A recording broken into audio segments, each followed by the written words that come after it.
여러분 나눠드린 그 자료가 많죠. 12페이지라서 양이 좀 많게 느껴지는데요. 사실은 요약하면 몇 페이지 안 됩니다. 그런데 설교자로 설교를 준비하면서 이렇게 자료를 찾게 되거든요. 다 찾아서 확인을 해야 됩니다. 그래서 이 확인을 하던 그 자료가 너무 사실 좀 아까워서 여러분들이 좀 보시고 공부 좀 하시라고 그냥 자료를 첨부해 놓은 거니까 여러분들이 조금 시간을 내서 보시면 아마 여러분 신앙과 삶에 큰 유익함이 되리라고 이렇게 믿습니다. 자, 오늘은 요한복음 1장 35절로부터 51절의 말씀을 통해서 지금 내게 예수는 어떠한 분인가 라는 말씀의 제목을 가지고 본문을 통해서 우리가 경험하도록 하겠습니다. 자, 여러분, 예수는 나에게 어떤 분입니까?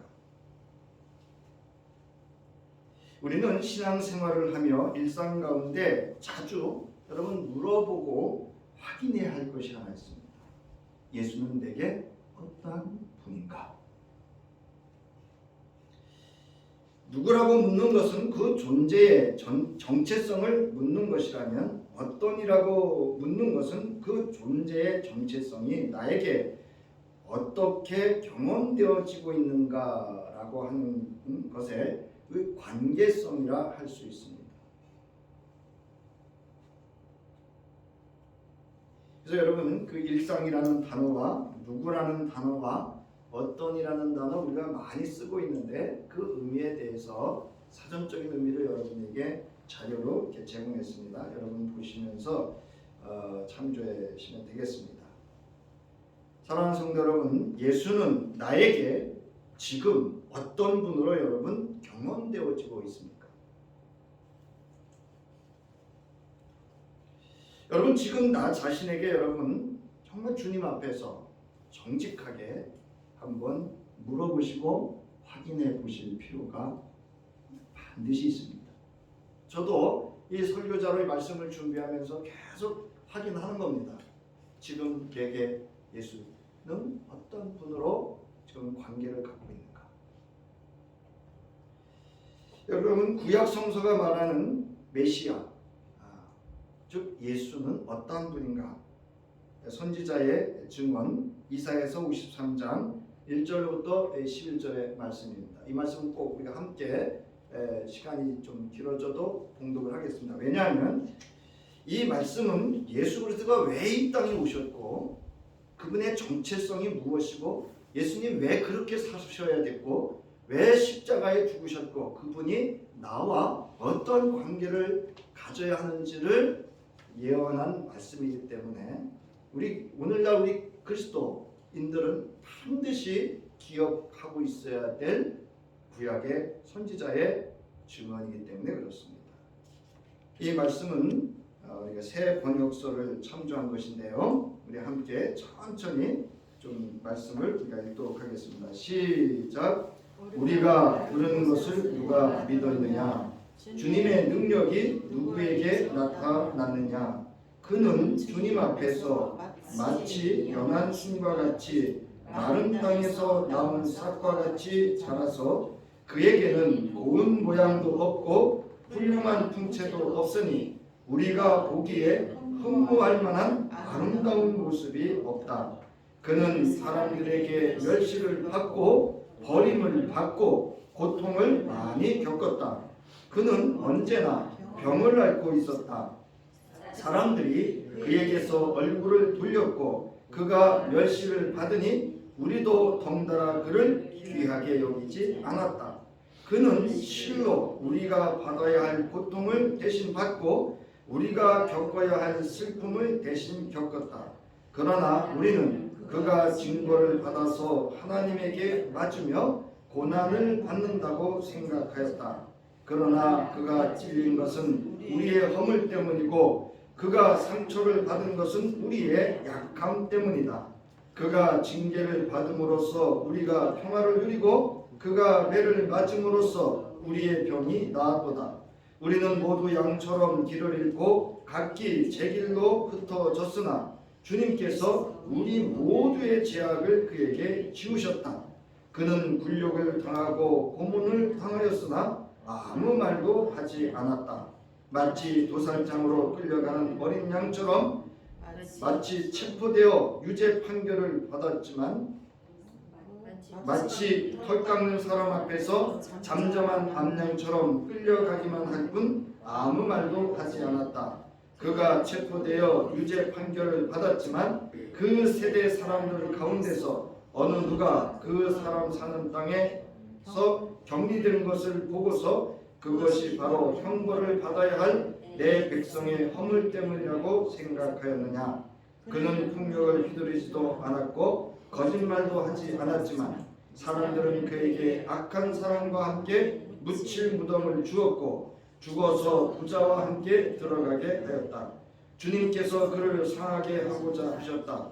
주님께서 그를 병들게 하셨다. 그가 그의 영혼을 속건제물로 여기며 그는 자손을 볼 것이며 오래오래 살 것이다. 주님께서 세우신 뜻을 그가 이루어 드릴 것이다. 고난을 당하고 난 뒤에 그는 생명의 빛을 보고 만족할 것이다. 나의 의로운 종이 자기의 지식으로 많은 사람을 의롭게 할 것이다. 그는 다른 사람들이 받아야 할 형벌을 자기가 짊어진 것이다. 그러므로 나는 그가 존귀한 자들과 함께 자기 몫을 차지하게 하며 강한 자들과 함께 전리품을 나누게 하겠다. 그는 죽는 데까지 자기의 영혼을 서슴없이 내맡기고 남들이 죄인처럼 여기는 것도 마다하지 않았다. 그는 많은 사람의 죄를 대신 짊어졌고 죄 지은 사람들을 살리려고 중재에 나선 것이다. 이거를 풀어놓은 게 여러분 복음서입니다. 이거를 증언하고 있는 게 복음서입니다. 그리스도 예수 그분이시고 그분의 삶이시고 그분이 이루시고 그러기에 오늘 우리가 하나님을 아버지라 부를 수 있는 겁니다. 그래서 여러분 이사야서 53장 1절부터 11절 말씀은 사순절에 반드시 기억하시고 되새김질하시고 묵상하셔야 될 말씀입니다. 자, 그런가 하면 이 구약 성서에 관한 예수의 친히 증언하심이 있습니다. 누가복음 4장 17절로부터 19절에 이사야서 61장 1절로부터 3절의 말씀을 인용하셔서 이 이사야 선지자의 그 선지서의 말씀이 하나님의 말씀을 이룬 내가 메시아 곧 그리스도이심을 친히 증거하시기도 하셨습니다. 그런가 하면 마가복음 10장 45절에서 이 땅에 예수가 오신 목적을 이야기하십니다. 인자가 온 것은 섬김을 받으려 함이 아니라 도리어 섬기려 하고 자기 목숨을 많은 사람의 대속물로 주려 합니다. 여기서 이 섬김은 뭐냐면 하나님의 구원하심을 의미합니다. 인자는 여러분이 아시다시피 다니엘서 7장에 나오는 장차 그 구약에 예언되어진 메시아의 성취를 자신을 친히 이렇게 말씀을 하시는데 이 인자라는 표현은요 잘 들으셔야 돼요. 인자라는 표현은요 메시아를 칭하며 다니엘서는 무슨 서죠? 묵시록이죠. 장차 이루어질. 그래서 요한계시록에서도 이루어질 그 메시아 그리스도를 의미하고 있는 표현이 인자라는 표현입니다. 자, 그다음에 신약 성서가 말하는 예수는 어떤 분이신가라는 것입니다. 자, 세례자 요한은 오늘 우리가 29절로부터 쭉 읽었는데요. 그 29절로부터 30절에 보면 예수를 바라보면서 자기의 사적 증언입니다. 예수를 뭐라고 표현했죠? 하나님의 어린 양이다. 여러분 하나님의 어린 양은 바로 출애굽할 때 그 지켰던 유월절에 잡아서 피를 문설주에 바르고 그 고기를 화목제물로 함께 나누어 먹던 바로 구속의 대속의 화목의 상징을 의미하는 그런 표현입니다. 자, 그리고 제자 베드로의 증언입니다. 마태복음 16장 15절부터 17절에 예수가 묻습니다. 너희는 나를 누구라 하느냐? 즉 너희들에게 있어서 나는 어떤 존재냐라고 지금 묻고 있습니다. 그때 그때 베드로가 대답합니다. 당신은 그리스도시요 살아계신 하나님의 아들이십니다. 이렇게 표현합니다. 여기서 여러분 우리는 주라고, 개역개정은 주라는 표현을 썼는데요, 당신이라는 표현입니다. 이 당신이라는 표현은 우리가 일상 속에 오해를 하기 때문에 그러는데 사실은 3인칭으로 써서 이렇게 높여서 하는 표현입니다. 그래서 당신은 그리스도시고 살아계신 하나님의 아들입니다라고 이렇게 예수에 대해서 증언을 하고 있습니다. 그래서 여러분 자료로 예수 그리스도라는 이 성자 하나님에 대한 자료를 여러분 제공해 드렸는데요. 여러분 참조해 보시고요. 자, 그다음 페이지에 보면 주 예수가 구약에서 예언된 메시아임을 강조한 성우이자 그분의 신성을 강조한 거룩한 직분명이 뭐라고요? 예수 그리스도시다 라는 겁니다. 그러니까 예수의 그 신성과 예수의 인성을 함께 아울러서 부르는 하느님으로부터 부여받은 존재성과 직분, 직임을 표현하는 것이 예수 그리스도라고 하는 표현입니다. 자, 그 다음에 여기 하나님의 아들이라는 표현이 나오는데요. 하나님의 아들은 신의 아들 또는 신의 아들들로서 고대 사회에서 경외의 대상이었던 하늘로부터 났다는 의미에서 왕을 일컫는 표현입니다. 그래서 여러분 저희들에게도 무슨 권세를 주셨죠? 하나님의 권세, 자녀의 권세를 주셨지만 베드로전서에서 베드로가 뭐래요? 왕의 노릇. 계시록에도 왕의 노릇이라고 하는 게 뭐냐면요, 그 권세를 주셨다는 거예요. 따라서 이 생명은 신자들이 알리는 거죠. 그래서 이 왕이라는 것, 즉 하나님의 아들이라고 하는 것은 우리 기독교에 있어서는 하나님 또는 메시아, 그리스도 그 자체를 의미하고요. 유대인들에게 있어서도 하나님의 아들이라는 표현은 구약 성서에서 예언하고 있는 메시아의 성취하는 존재로서의 의미를 가지고 있습니다. 그리고 여러분 성경에는 특히 신약 성서에는 살다 또는 생명이라는 단어가 물론 문맥에 따라서 조금 차이가 있지만 크게 구분해 보면 조회라는 표현이 있고요, 푸시케라는 표현이 있습니다. 조회라는 표현은 하나님으로부터 또는 예수로부터 주어진 영생을 의미하고요. 그러니까 하나님이나 예수로부터 인하여 주어진 생명, 즉 영생을 의미하고요. 푸시케는 이 땅의 모든 피조물의 생명, 즉 우리가 말하는 육신의 생명의 생명 또는 그 삶을 표현하는 데 주로 사용하고 있습니다. 이게 여러분 뭐 별거냐 이렇게 하실 수 있는데 이 단어의 의미의 차이는 아주 큽니다. 자, 그 다음에 제자 도마의 고백입니다. 요한복음 20장 27절로부터 28절에 보면 우리 함께 읽겠습니다. 시작. 도마에게 이르시되 내 손가락을 이리 내밀어 내 손을 보고 내 손을 내밀어 내 옆구리에 넣어보라. 그리하여 믿음 없는 자가 되지 말고 믿는 자가 되라. 도마가 대답하여 이르되 나의 주님이시요 나의 하나님이십니다. 이렇게 고백을 합니다. 그러니까 베드로의 고백은 십자가 이전의 사건의 고백이죠. 그런데 도마의 고백은 지금 어떤 고백이죠? 부활하신 주님을 경험한 고백입니다. 그래서 여기 이제 앞서서는 제가 당신이라는 표현을 썼다 그랬죠, 베드로가. 근데 여기서 지금 말하는 도마는 주라는 표현을 쓰고 있습니다. 이거는 퀴리오스라는 단어를 쓰는데요. 이거는 우리가 구약 성서에 여호와 할 때 그 여호와라는 단어가 주라는 아도나이라는 단어입니다. 그래서 여호와는 뭐죠? 주권성, 모든 것들을 주권하고 다스리시는 주권성을 의미하고 있습니다. 따라서 이 주라는 표현은 예수가 그리스도로서 현재적인 실제로서의 메시아 그리스도를 의미하는 그런 표현입니다. 자, 그리스도 예수는 세상에 대한 하나님의 권세와 주권을 감추어진 방법으로 실행하거나 통치하거나 드러내 보여주십니다.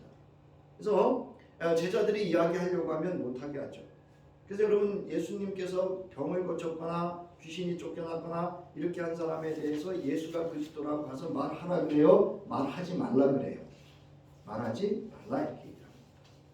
그건 이제 좀 지나가면 알아요. 왜 그렇게 말씀하지 않도록 했는지는 다른 이유가 있기 때문입니다. 그것은 이제 이사야 선지자가 얘기했던 고난의 종, 섬김의 종, 그 종, 즉 왕, 메시아가 아닌 정치적인 메시아로 예수를 자꾸 왜곡하거나 오해하거나 그리고 예수를 이용하려고 하는 그런 목적이 있었기 때문에 그것을 금했다라는 것을 알 수가 있습니다.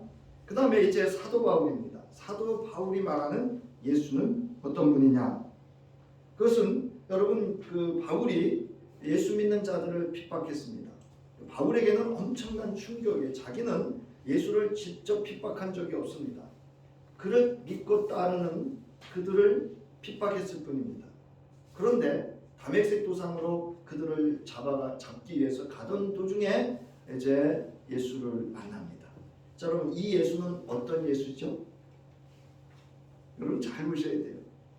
자, 베드로는 십자가 사건 이전에 예수에 대한 고백입니다. 도마는 부활하신 예수에 대한 고백입니다. 바울은 승천하신 예수에 대한 고백입니다. 맞죠? 예수님 승천하셨죠 지금? 그리고 그 예수를 경험하는 거예요.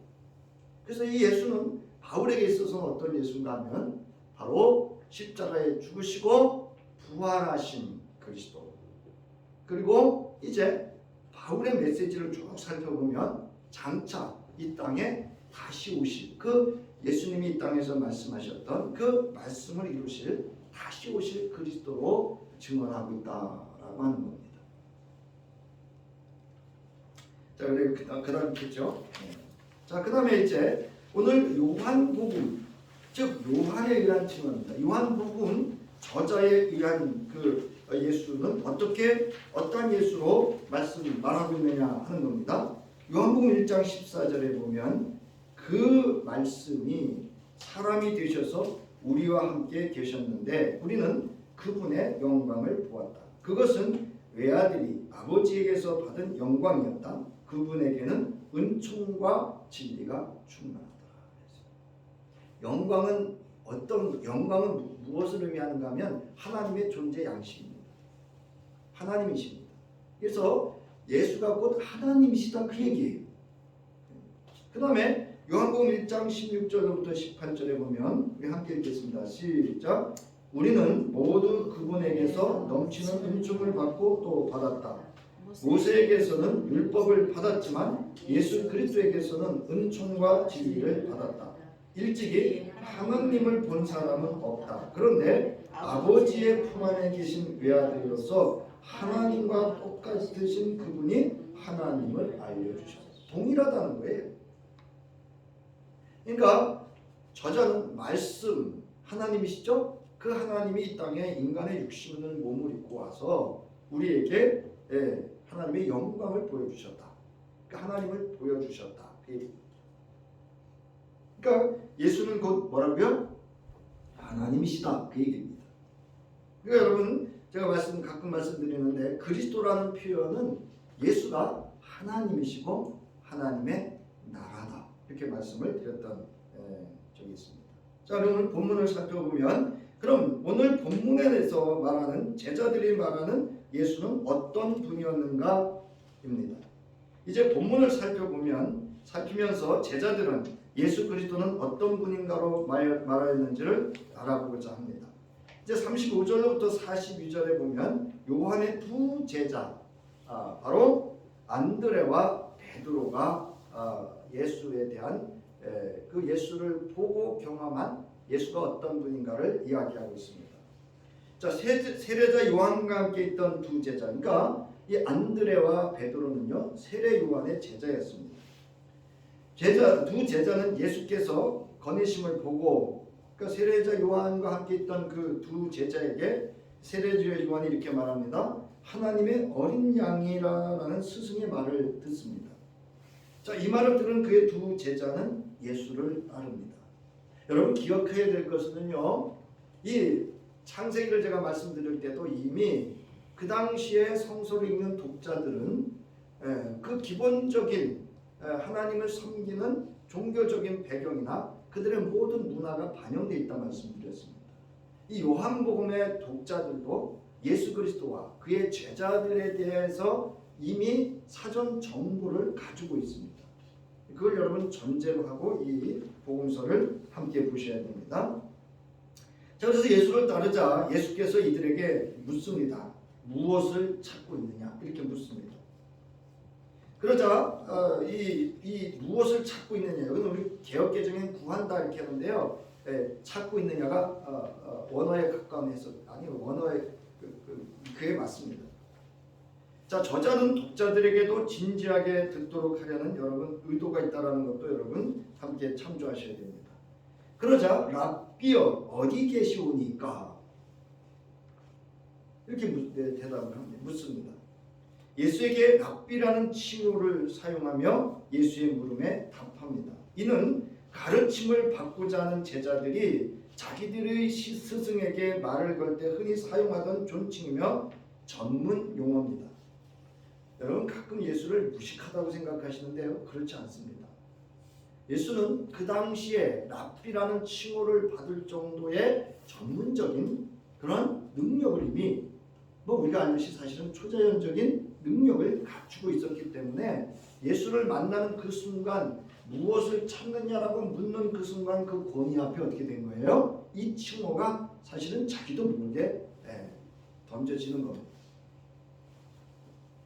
자, 그러자 예수께서 와서 보라 이렇게 말합니다. 이는 조건적인 명령의 의미를 지닌 것으로서 만약 너희가 온다면 너희는 보게 될 것이다.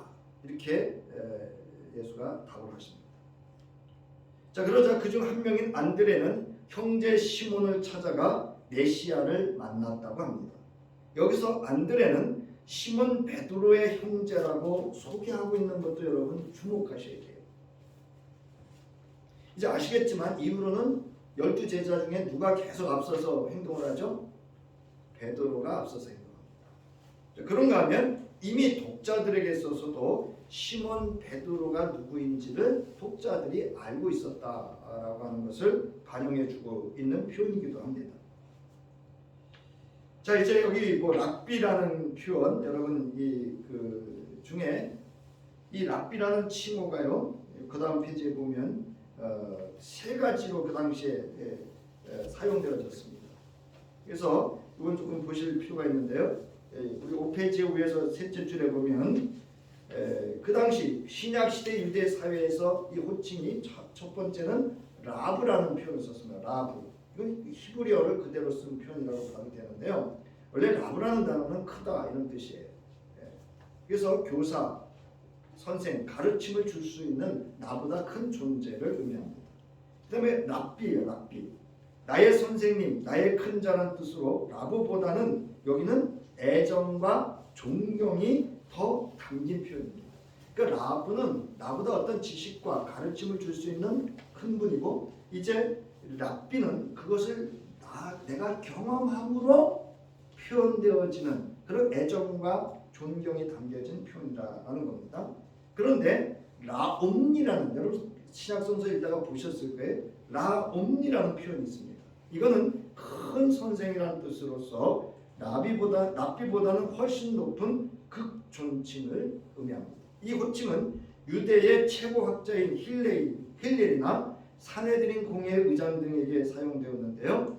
예수께서는 공생애 동안에 랍비 또는 라옴니로 이렇게 불려졌습니다. 그러니까 여러분 지금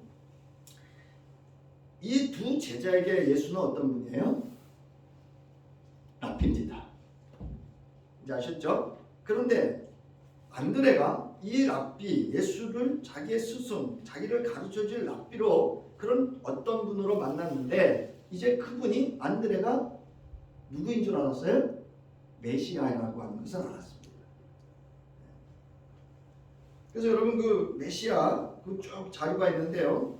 그것도 여러분 참조하시면 도움이 많이 되는데, 그거는 이제 그 메시아의 관이 이렇게 시대적으로 성서, 즉 이스라엘 역사 속에서 또는 성서 속에서 어떻게 이 메시아 관이 이렇게 뭐랄까 구조적으로 이렇게 이루어져 왔는지, 또는 구성되었다, 또는 역사적인 배경 속에서 어떤 의미로 해석이 되어졌고 그들에게 적용이 되었는지를 또한 알 수가 있는데요. 5페이지 밑에서 5번째 줄에 보면, 자 이제 이 메시아 그러면 하나는 다윗 왕의 계보로 봅니다. 그래서 이스라엘 백성의 메시아는 다윗 왕의 계보에서 나오는 것으로, 그래서 여러분이 이제 아시다시피 뭐 다윗의 세순, 뿌리, 후손 이런 것들이 표현되어질 때 바로 그 의미를 메시아로 이렇게 해석을 하고 그들이 적용했던 것을 알 수가 있습니다. 그 다음에 다니엘서에서는 인자, 에스겔서에서는 목자, 다른 데서는 의로운 가지, 이런 것들로 메시아를 상징적으로 표현하기도 했습니다. 자, 그런데 놀라운 사실은 이사야 선지자가 장차 오실 메시아를 강력한 힘을 바탕으로 한 정복자의 이미지가 아닌 고통과 대속, 죽음을 통해 하나님의 백성을 구원으로 인도할 고난의 종으로 묘사했다고 하는 것도 주목해야 될 왜냐하면 예수는 이사야 선지자의 그 모습으로 오셨고 또 그렇게 사셨고 그것을 이루셨기 때문입니다. 자, 그 다음에 이제 이 포로 시대가 경험되어지잖아요, 이스라엘 백성에게. 그래서 이제 여기서 이제 메시아관의 큰 성서의 두 가지 메시아관을 이야기하고자 지금 말씀을 드리는데요. 이제 이 포로기 시대를 거쳐서 이제 포로 귀환을 하면서 이들에게 필요했던 메시아관은 현실적인 메시아관입니다. 그래서 강력한 권세와 능력을 가진 왕 같은 메시아가 이 땅에 와서 이스라엘 백성을 구원하고 다른 나라를 정복해가면서 이 땅에서 하나님의 나라와 뜻을 실현해갈 수 있는 그런 강력한 메시아를 열망을 하는 그런 것도 있고요. 그 다음에 또 한 가지는 내세지향적 메시아입니다. 뭐냐면 포로 시대에는 여러분 모든 주권을 상실하고 특히 종교, 예배를 상실한 이 유대인들에게 있어서는 내세지향적 메시아를 기다리고 있었습니다. 그러니까 오늘날 우리가 시대가 어려울 때는 어떤 메시아관을 가지고 있었냐면 내세지향적 메시아관을 가지고 있었습니다. 그래서 우리에게 이제 주된 그 한 문장으로 말하면 예수 믿어 죽어 천국 간다. 이게 이제 70년, 80년, 90년 이 내세지향적 절망적인 시대, 고통과 암흑의 시대에서 갖는 메시아관이라 할 수가 있습니다. 자, 그런데 오늘날 우리에게 필요한 메시아는 어떤 분이냐라고 하는 것, 이것도 우리가 깊이 생각해 봐야 되는데요. 바로 그것은 성서 이사야서 53장 그리고 예수께서 우리에게 경험시켜준 그 진정한 예수가 이 시대에 사실은 필요합니다. 그래서 여러분 거기 보면 내세지향적 메시아관이 있었고 현실지향적 메시아관이 큰 두 맥락을 이루고 이제 예수 시대까지 그 영향을 미치고 있었다라고 하는 것을 알 수가 있습니다. 자, 그래서 6페이지 밑에서 거기 아홉 번째 줄, 자, 예수께서는 구약 성경이 예언하고 이스라엘 백성이 간절히 소망하던 메시아가 바로 당신이심을 분명하게 선언을 합니다.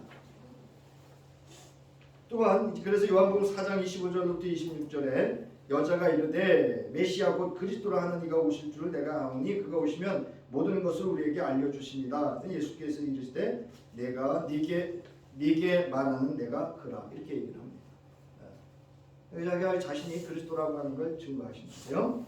자, 예수께서 공생의 기간 중에 선포하신 핵심 메시지 가운데 하나였고 제자들에 의해 고백되어지고 전파되어진 내용이기도 합니다.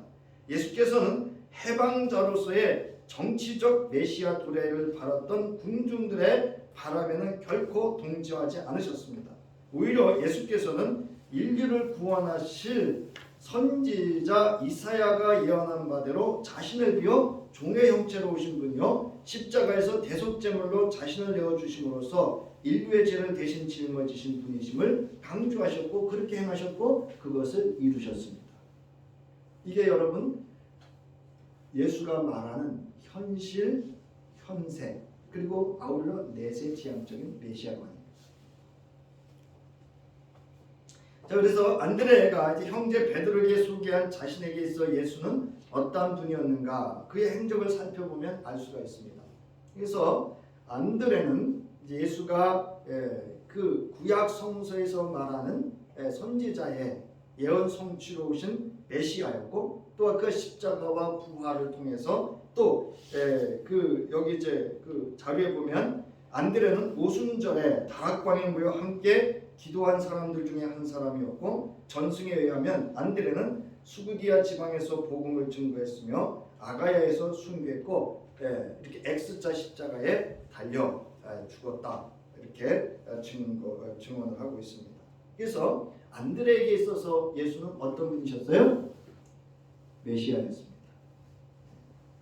자, 따라서 오늘날 내게 있어 예수 그리스도는 어떤 분인가? 안드레가 만난 그 예수인가? 아니면 나의 인생에 필요한 것을 해결해 주는 해결사 정도의 표피적인 그러한 예수인가? 자, 그다음에 갈릴리 벳사다에서 빌립과 나다나엘이 만난 예수입니다. 이튿날 거기 이제 날짜 계시해드렸는데요. 예수께서 갈릴리로 나가는 길에 빌립을 만난 예수께서는 나를 따르라고 부릅니다. 이는 이례적인 상황입니다. 이거 뭐냐면 이 문화를 아셔야 되는데요. 이 당시에는 스승이 제자를 선택하는 게 아니고 제자들이 스승을 선택했습니다. 그러니까 자기가 배우고 또는 선호하는 랍비들을 제자들이 선택하던 그런 시대입니다. 그런데 이례적으로 지금 예수께서 빌립에게 나를 따르라고 스승이 제자를 선택하는 이례적인 사실 상황입니다. 그래서 이제 아마도 이렇게 한 것은 빌립이 오늘 여기 본문에도 있습니다만 44절에 보면 빌립은 안드레와 베드로와 한 동네 벳세다 사람이었기 때문에 예수께서 그들이 함께 있었던 세례자 요한의 제자로서 이렇게 불렀지 않겠느냐 이렇게 보고 있습니다. 자, 그래서 이제 빌립은 예수를 만난 후에 나다나엘을 찾아갑니다. 그러면서 이렇게 말합니다. 모세가 율법책에 기록하였고 또 예언자들이 기록한 그분을 우리가 만났습니다. 이렇게 표현해요. 우리가 만났습니다. 그분은 나사렛 출신으로 요셉의 아들 예수입니다. 나다나엘이 빌립에게 나사렛에서 무슨 선한 것이 나올 수 있겠소? 이렇게 말합니다. 그래서 빌립이 그에게 말합니다. 와서 보시오. 나다나엘을 예수에게로 인도합니다. 예수에게 나다나엘이 자기에게로 오는 것을 보시고 그를 두고 예수님 말씀하시죠. 보아라, 저 사람이야말로 참으로 이스라엘 사람이다. 그에게는 뭐가 없다? 거짓이 없다. 그리고 예수를 만난 나다나엘은 예수께 묻습니다. 어떻게 나를 아십니까? 라고 묻자 예수께서 빌립이 너를 부르기 전에 네가 무화과 나무 아래에 있는 것을 내가 보았다라고 하십니다. 그러자 나다나엘은 랍비여, 당신은 하나님의 아들이시요 당신은 이스라엘의 왕이라고 예수를 자기와의 관계 어떤 분으로 이렇게 고백을 합니다. 여러분 신기하지 않아요? 신기하지 않아요? 아니, 무화과 나무 아래에 있는 걸 어떻게 예수가 알았을까? 이미 여기에는 앞서 말씀드렸듯이 그 예수 그리스도의 그 초자연적인 통찰력. 여러분 예수님께서 사람을 어떻게 하시죠? 나보다 나를 더 잘하시죠. 이미 그거를 전제하고 있다라고 하는 겁니다. 자, 그래서 이제 그 빌립은 예수가 메시아임을 알았고 그러기에 나다나엘을 찾아서 예수를 전했습니다. 여러분 내가 왜 전도 안 하는지 아세요? 이거 잘 아셔야 돼요. 내가 아직 예수를 경험하지 않았기 때문에. 내가 예수를 메시아 그리스도로 경험하면요 전도합니다. 그리고 여러분 알아야 될 건 여러분 전도는 설득하는 게 아니에요. 그냥 와서 봐라 이렇게 하시면 돼요. 여러분 설교자도 설득하는 거 아닙니다. 거기까지만요. 자, 그래서 여러분 그 벳세다 또는 빌립 그리고 나다나엘이 이 나사렛을 이렇게 폄하하는 것도 다 그 시대적인 이유가 있습니다. 그건 여러분들이 원고를 이렇게 참조하시면 도움이 될 거고요. 자, 9페이지 여러분 B라는 단어가 있습니다. B. 자, 나다나엘은 예수가 나사렛 사람 요셉의 아들이라는 말을 듣고 말하기를 나사렛에서 무슨 선한 것이 날 수 있느냐라고 이렇게 빌립에게 묻습니다. 그러면서 이렇게 나사렛을 아주 평온하게 평소히 여기는 걸 볼 수가 있습니다. 거기 이제 뭐 첫 번째, 두 번째 이렇게 쭉 자료가 있는데 좀 참조하시고요. 자, 빌립이 예수에게로 와서 보라는 초대는 인간의 주장이나 변론으로 예수를 경험하는 것이 아니라 본인이 직접 와서 예수를 보고 경험해 보아야 함을 의미합니다. 여러분 교회 왜 나오시죠? 여러분 예수를 보시기 위해서 나오신 줄 믿으시기 바랍니다. 예? 그러니까 여러분 설교자, 담임 목사가 해야 되는 일은 뭐냐면요, 여러분들에게 예수가 그리스도이심을 보게 해드리게 하는 게 제 역할입니다. 자, 그 다음 페이지요. 네. 그 다음 페이지 위에 보면 10번이 있는데요. 자, 예수를 직접 만난 나다나엘은 본인이 예수께 묻습니다. 어떻게 나를 아십니까? 그래서 예수님께서 빌립이 너를 부르기 전에 네가 무화과 나무 아래 있는 것을 보았다. 내가 보았다. 이렇게 말합니다. 여러분 남이 본 거 가지고 얘기하지 마세요. 내가 본 것을 이야기해야 돼요. 그러니까 여러분 예수와 나와의 관계는요, 그 사이에 누구를 끼우면 안 됩니다.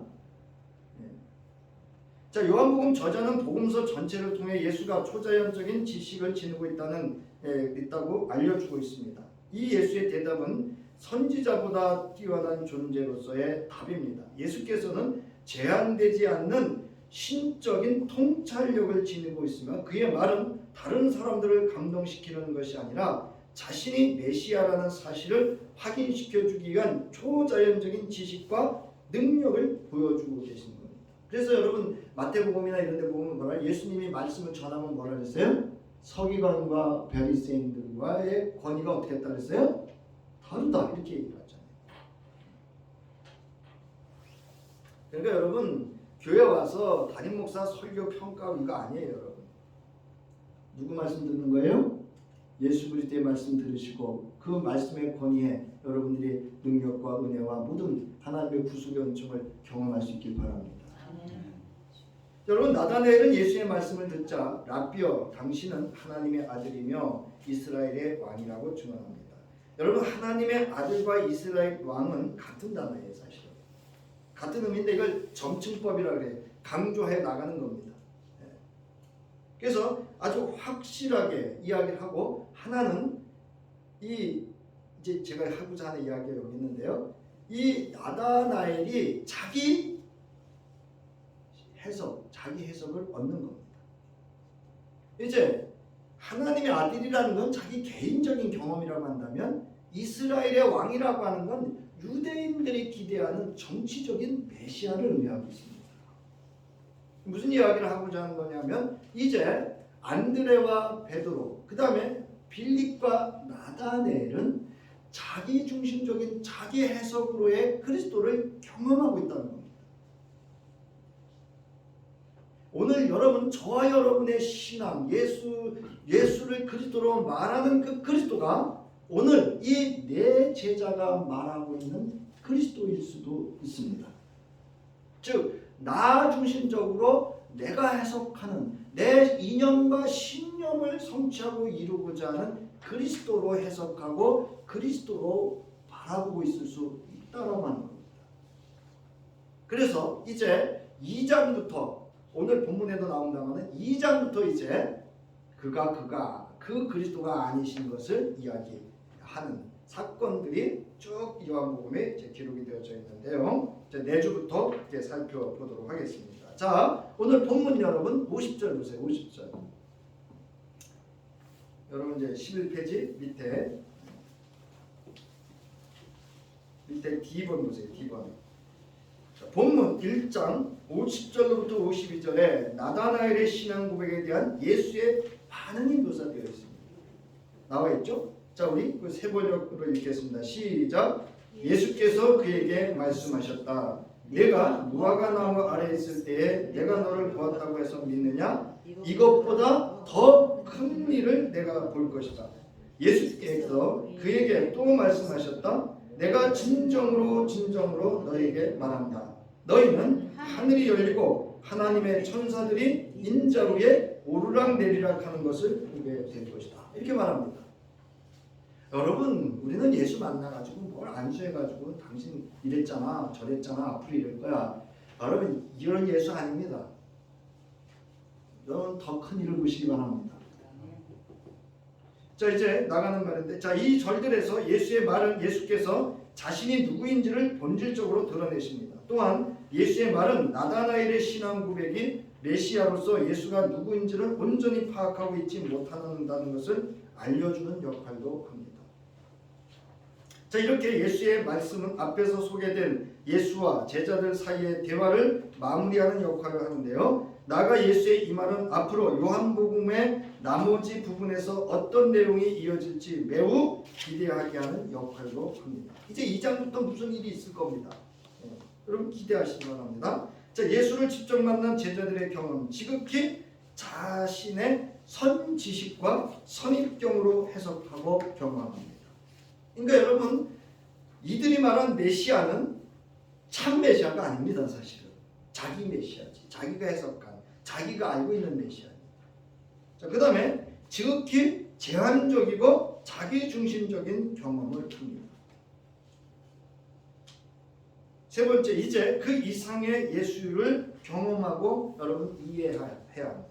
이게 이제 2장부터 시작되는데요. 자, 이제 예수께서는 제자들에게 내가 진실로라는 표현을 사용하여 말씀하십니다. 이 표현을 이어지는 말이 특히 중요하고 진지한 것이라는 점을 강조합니다. 또한 유대인들뿐 아니라 또한 제자들에게도 예수의 선언이 절대적인 권위를 지닌다는 특성을 강조하려는 것이고, 독자들에게도 이후의 사건들은 뭐라고요? 진정한 메시아가 하시는 모든 것들이라는 것을 암묵적으로 지금 말씀을 하고 있는 것입니다. 그리고 이제 나다니엘을 가리켜 너라는 단수가 이제 너희라는 복수로 표현되는 것도 여러분 주목하셔야 합니다. 이 너희는 요한복음의 공동체는 물론 요한복음을 듣거나 읽는 모든 독자들까지 포함하고 있기 때문입니다. 이제 예수께서는 나다니엘뿐 아니라 또한 모든 제자들에게 이루어질 말씀을 하고 있는 겁니다. 진실로, 여러분 히브리어 단어를 헬라어 아멘으로 음역한 것을 번역한 것으로 그것은 확신하다, 이런 뜻입니다. 그런데 두 번 아멘 이렇게 표현을 통해서 예수는 자기 자신의 말이 전적으로 신뢰할 만하며 중요하다고 말하는 것입니다. 그랬어요. 근데 아까 말씀드렸죠. 나다니엘은 뭐가 없는 사람이라고요? 네? 돈이 없는 사람이래요. 뭐가 없다고요? 네, 거짓이 없다고요. 그러니까 지금 이 나다나엘의 고백은 뭐란 얘기예요? 참이다, 비입니다. 자, 그 다음에 여러분, 하늘이 열린다 이런 표현 있죠? 이 하늘이 열린다라는 것은요, 하늘나라의 실제 모습을 본다는 겁니다. 그래서 심령이 가난한 자는 뭐라 그랬어요? 천국이 너희 것이다. 너희가 천국을 볼 것이다. 그렇게 얘기합니다. 본다는 얘기는요, 경험한다는 얘기입니다. 종말을 고대하던 모든 경건한 유대인들은 하늘이 열려있는 것을 보기를 열망했습니다. 하지만 요한복음 3장 17절에서 예수는 하늘에서 내려온 자, 곧 인자 외에는 하늘에 올라갈 자가 없다, 이렇게 얘기합니다. 그래서 여러분, 우리에게 유일한 구원주이시고 유일한 중보자는 누구셔요? 예? 예수 그리스도 한 분입니다. 자, 그럼 하늘이 열리고 하나님의 사자들이 인자 위에 오르락내리락 한다는 거 여러분 어디 나오죠? 야곱이 베델에서 경험한 내용이죠. 그래서 이 야곱의 그 이야기를 통해서 예수가 메시아라는 사실이 예수의 제자들에게 계속 확증될 것이라고 하는 현재 진행형의 약속입니다. 언약입니다. 예수께서 이제 더 위대한 계시를 전달할 것입니다. 하나님 아버지가 계시될 것입니다. 예수는 하나님의 자기 계시를 완전히 드러낸 것입니다. 그러니까 예수를 통해서 하나님이 드러난 하나님의 영광을 보게 될 것이고 하나님 그래서 예수님 말씀하잖아요. 나를 본 자 누구 본 거고 하나님을 본 거고 나를 아는 건 누구를 아는 거라고요? 하나님을 아는 거고 내 말은 건 누구 말이다? 예? 하나님 말이다. 이렇게 말씀하시죠. 이는 이제 이 말씀은 요한복음 2장에서부터 나타나는 예수의 표적과 그 사역 아시죠? 가르침과 치유 그리고 전도를 통하여 증명되고 제자들은 더 큰 일들을 점차적으로 여러분 경험하게 됩니다. 맞죠? 그래서 이제 이러므로 제자들은 자기 중심적인 그리스도 예수의 경험에서 오늘 본문 50절에서 주님께서 말씀하셨듯이 안드레와 베드로, 빌립과 나다나엘이 지금 경험한 예수보다 그 그리스도보다 더 큰 일을 보면서 예수 중심적인 그리스도를 경험하게 됩니다. 사랑하는 성도 여러분, 지금까지 내게 있어 예수는 어떤 분으로 경험되어졌고 더 경험되어지고 있는지를 여러분 이 한 주 여러분 살펴보시고 답해보시기 바랍니다. 아직도 나 중심적인 예수 그리스도를 경험하고 있지는 않은지를 깊이 성찰해야 합니다. 그렇지 않으면 오늘 본문 50절로부터 51절에서의 예수께서 약속하신 이후에 더 놀라운 예수 그리스도의 큰 일을 여러분 볼 수 없게 되기 때문에 그렇습니다. 말씀 마치겠습니다.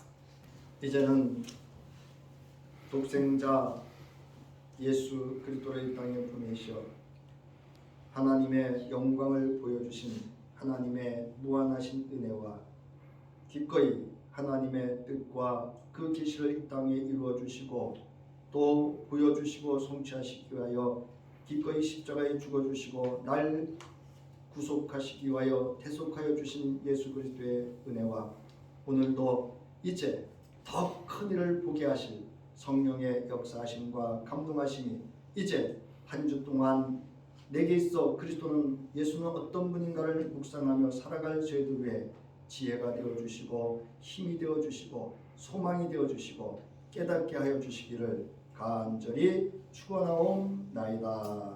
아멘.